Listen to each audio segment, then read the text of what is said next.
Hi, I'm Vicky, Education Consultant at iTrack Education, and in this video we're going to look at how to use the individual subject dashboard, including the new developments that went live in November 2024.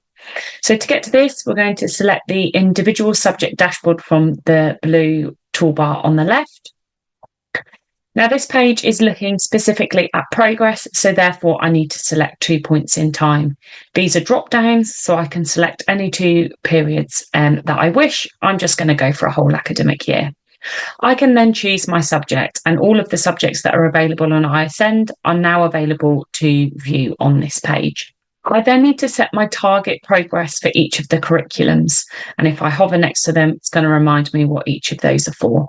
All of these are drop downs. Automatically, it's going to be entered with the recommended progress guidance that we give. But again, they're drop downs. So if you're looking at a shorter period of time, you can adjust these. Or if you want to set lower or higher targets, then you can do. The first thing you then get is a bar chart showing you for the last 3 years the average progress for each curriculum. So for 2024, the average progress for the A curriculum was 4.5%, and you can use the key to identify those here. Below this, you then get a table looking at whether pupils have made good, above, or below average progress. And these colours here and the wording for each of those bands are editable within your preferences. So at the top, under preferences, you can change that colour coding and wording should you wish, not forgetting to press save changes. Now, in order for pupils to appear in these certain areas, we're using that target that has been set at the top. So for the A curriculum, that's 5%. So all of these here are based on pupils reaching 5%. If I want to look at what the parameters are for that within the above and the well above, I can use the show standards key on the far right hand side here. And this is telling me that within target range is 0.5 above or below. So in this example, that would go from 4.5 to 5.5 would be within that green. Below target is 0.5 less to 2 less. So the yellow here would be 4.5 to 2.5. The blue here would be 0.5 above to 2 above, so it would be 5.5 to 7.5, and then above or below would be 2.5 or less, or 4.5 or higher. Now, the new edition in November 2024 allows us to actually see who is belonging to these different brackets, and there's a few ways you can do that. If you want to look at the entire year, you can use the options at the top here. So this is looking at all of the curriculums available. I can select whether I want to see this with pupils' surnames ascending or descending, or whether I want to look specifically at the progress. So if I click on the pupil and the up arrow, I'm going to get a pop-up that appears showing me for each curriculum. It shows me the colour bands that the pupil falls within, and then their percentage. Now, it is worth noting here that the percentages shown aren't the pupil's progress, it's the difference from the progress that is set for that pupil. So within the A curriculum, that progress that we're looking for is 5%. So child A has got 4% less than that. So their progress was 1%. Child 3 has made 3 more than that, So therefore they've made 8% progress. You can also see the year groups these children are belonging to. And again, if I scroll down, I can see all of the different options as well as all pupils in total. I can also look at this the same way, but just for a specific curriculum. So if I select the same here, it's just showing me the A pupils. Here it's showing me for any academic years. So I've got 2023 and 2024. If I come down to the S curriculum, I've got 2022, 2023, 2024. So I can start to see whether pupils are moving within these areas.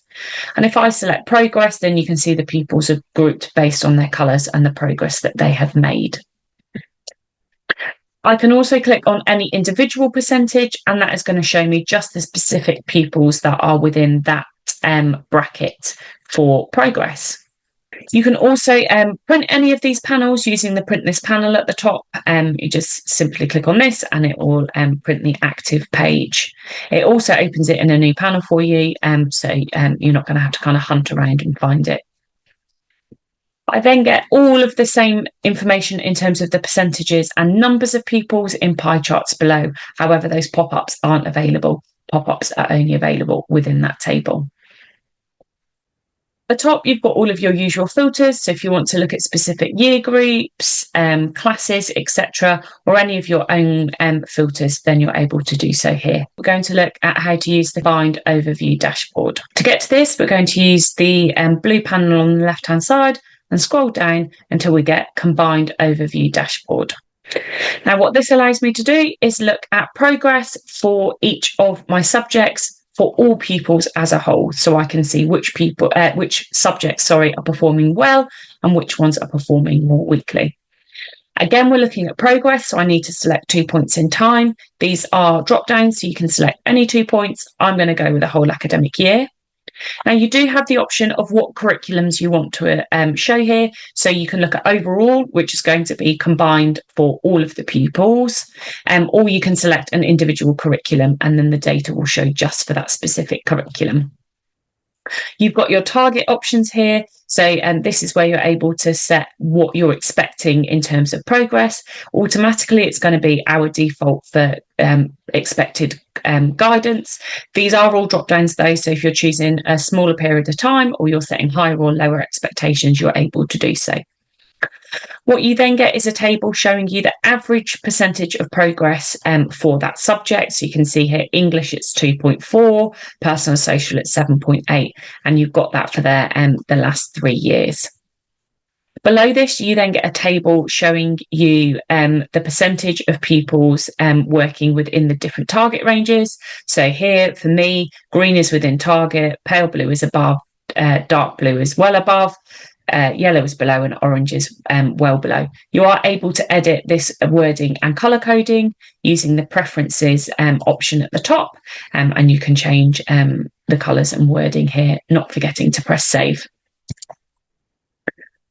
What you're then able to do in the new development for November 2024 is you are able to actually see who belongs to these different groups. So if I want to look for all the subjects for one academic year, I can use the options within that academic year band at the top, whether I want it by pupil name ascending or descending, that's surname, or whether I want it by their progress score.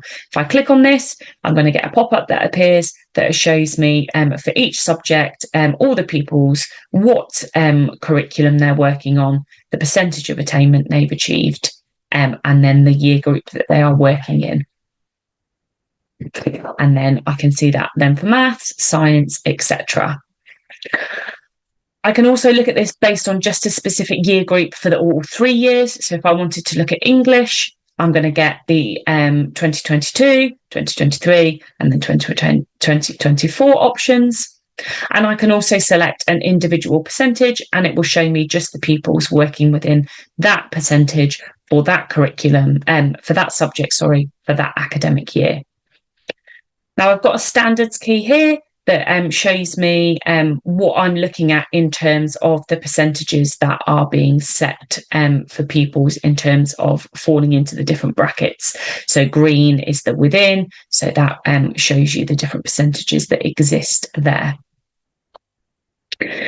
You can also print any of these panels using the print this panel at the top. You just simply click on this and it will print the active page. It also opens it in a new panel for you, so you're not going to have to kind of hunt around and find it. Below the table, you've then got your usual pie charts. So this allows you to see the percentage and number of pupils belonging to each of those groups. The pop-ups don't exist here. If you want to see specific pupils, you need to select the information from the table above. At the top of the page, you've still got your usual filters. So if you want to look at specific year groups, classes, or any of your individual school filters, you're able to do so. We're going to look at how to use the attainment report. So to get to this, I'm going to use the blue toolbar on the left-hand side and scroll down until I reach attainment report. Now with this, I'm looking at one specific moment in time. So I need to choose my assessment year, my assessment period, and then my subject. And then I need to choose my curriculum. Now the A curriculum is just going to show you an overall for English because there's no individual components for it to break down into. However, when I move to the S curriculum and above, I get a few different options. Now, English allows me to see the breakdowns using the tabs to the different areas of English. So the initial tab of Attainment allows me to see the overall for each of the areas. So I can see progress of speaking and listening, reading, writing, and then English overall. And if I hover over any of these percentages, I can see the calculation that's used to create that. So for speaking and listening, that's 348 out of 350 points available. I can then see reading is out of 175. So that speaking and listening is weighted heavier than reading. And then writing is 125. So writing is weighted even less than reading. I can see all of my pupils. And if I scroll down, I can see the year groups that they're belonging to. I can use the arrows on any of the headings to sort by any of the different columns. And when I come into the individual subject areas, I then get the components broken down. Again, I can hover over and see those percentages, calculations, and then I get the overall, which you'll notice here is the same as the overall on the front page. I then get the same for reading, so I can see comprehension, word, and then overall. The same for writing. And then if I want to see the entirety of English, I can select all, and it's going to show me all of those individual component areas. Now, all of these percentages are showing attainment. So it's one specific moment in time, how much of that curriculum has the pupil achieved. You're able to select any subject here and any curriculum to find your pupils. You've also got all of the usual filters. So if you want to look at this based on year group, class, or any of your core filters or school set filters, you're able to as well. You've also got the ability to export this to Excel should you wish to remove the information or take the information out of the system. Any further questions, please don't hesitate to get in touch.